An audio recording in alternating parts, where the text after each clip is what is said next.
Hey everybody, this is our game Sate, and I just kind of wanted to walk through how we started developing and all we've learned and how far we've came. Um, this scene is what we started with, and we had the idea of having fetch and retrieve quests.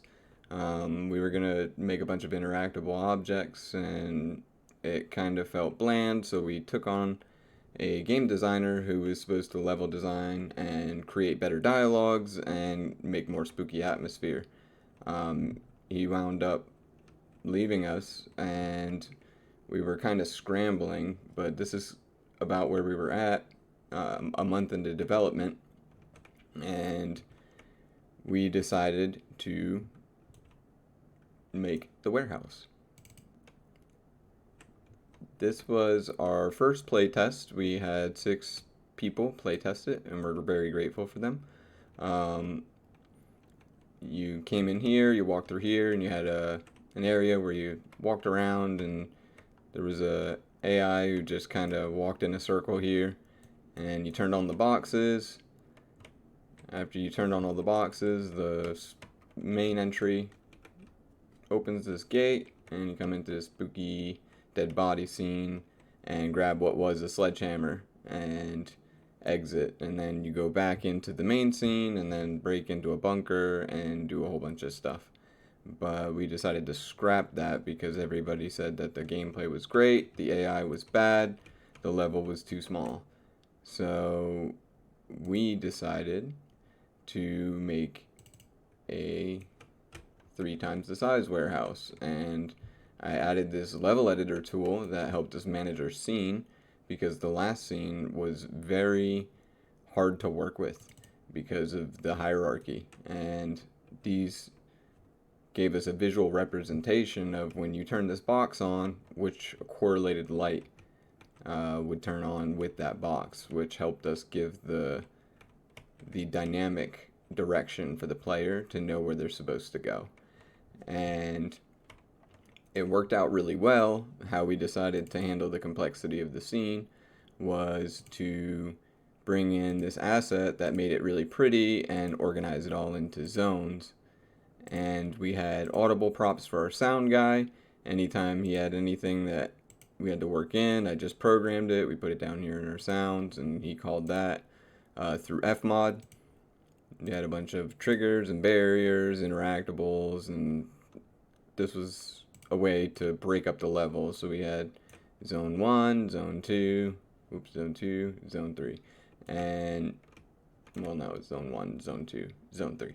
And after we did that, we noticed, okay, it's still really hard to work with it.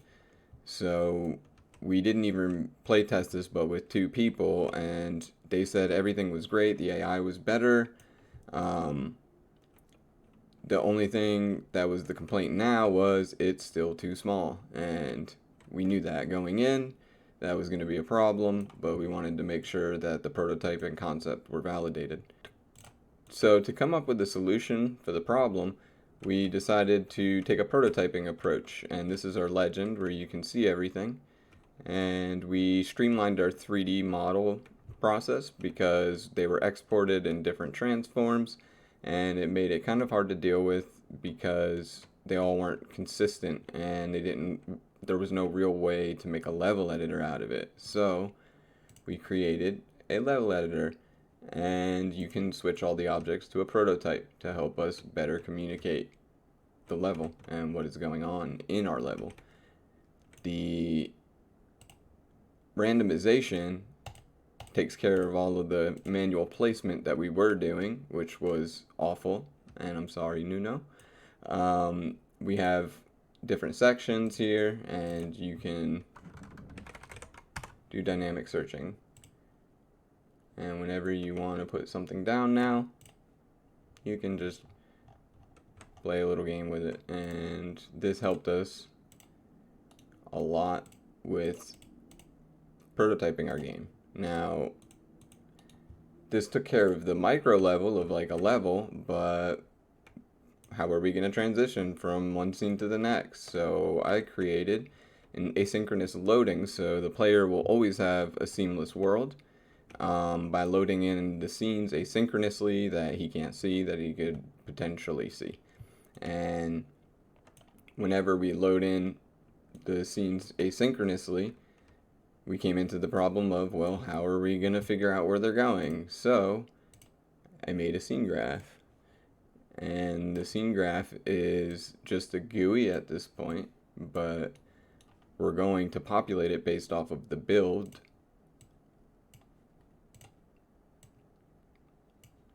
So whenever we rifle through a folder, we're going to populate these nodes based on their indexes, and inside the scene holds a reference to which node they should be connecting to, and we're going to populate this every time you open the window, so anytime you edit it, it's going to serialize it and stay.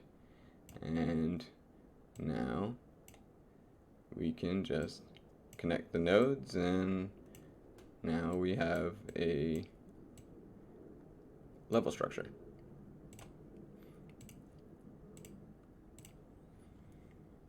We feel much better going into it this way because we have a much more organized and streamlined approach. My 3D modeler has a script in Python that I wrote him that dumps it into a folder, and as we load the scene graph, or the level editor, it's going to repopulate the legend and dynamically place the objects.